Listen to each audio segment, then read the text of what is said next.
ഇന്നത്തെ നമ്മുടെ ക്ലാസ്സിൽ ഞാൻ ഇവിടെ കുറച്ച് വേർബ് എഴുതിയിട്ടുണ്ട്. നിങ്ങൾ നോക്കൂ. ടേക്ക് എന്ന് പറഞ്ഞാൽ എന്താ? എടുക്കുക, ബൈ വാങ്ങുക, ബ്രിങ് കൊണ്ടുവരിക, ഹെൽപ്പ് സഹായിക്കുക. അപ്പൊ ഞാൻ എടുത്തു എന്ന് എങ്ങനെ പറയും? ടേക്ക് എന്ന് പറഞ്ഞാൽ ഐ ടേക്ക്, ഞാൻ എടുക്കുന്നു, ഞാൻ എടുത്തു, ഐ ടുക്ക്. ഞാൻ വാങ്ങിച്ചു, I boat.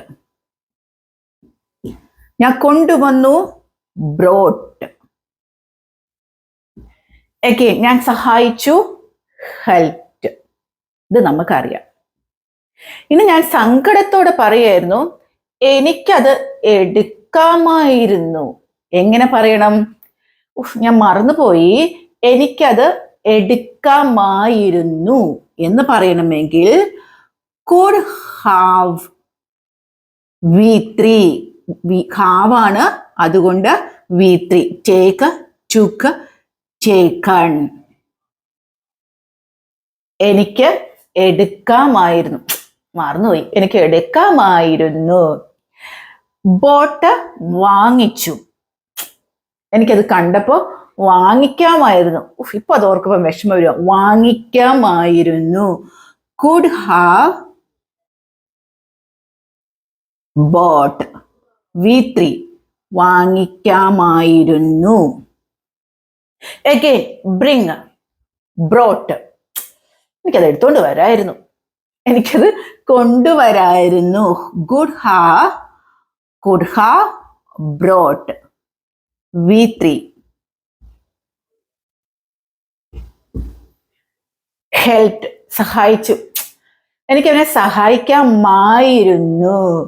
could have helped, V3. helped. അപ്പൊ നിങ്ങൾക്ക് ഇങ്ങനെ എഴുതി ഇപ്പോ V3യുടെ അല്ലാതെ could haveന്റെ ഒരു ഉപയോഗം മനസ്സിലായല്ലോ. എനിക്കത് ചെയ്യാമായിരുന്നു, ഇതിന്റെ അർത്ഥം എന്താണ്? എനിക്ക് എടുക്കാമായിരുന്നു. സങ്കടമാണ് എനിക്ക്, അത് സാധനം അവിടെ ഇരിപ്പുണ്ടായിരുന്നു, എനിക്കത് എടുത്തോണ്ട് വന്നാൽ മതിയായിരുന്നു. എടുക്കാമായിരുന്നു. ഞാനത് അവിടെ കണ്ടതായിരുന്നു, ഇവിടെ ഉണ്ടെന്ന് ഞാൻ വിചാരിച്ചു, പക്ഷെ എനിക്ക് വാങ്ങിക്കാമായിരുന്നു. വാങ്ങിക്കാമായിരുന്നു.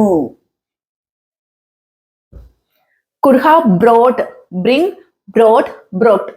അതവിടെ ഇരിക്കുന്ന ഞാൻ കണ്ടതായിരുന്നു, എനിക്ക് എടുത്തു കൊണ്ടുവരാമായിരുന്നു. കൊണ്ടുവരാമായിരുന്നു. മലയാള സെന്റൻസ് നിങ്ങൾ എഴുതി വെക്കൂ. helped, എനിക്ക് അവനെ സഹായിക്കാമായിരുന്നു. could have helped, സഹായിക്കാമായിരുന്നു.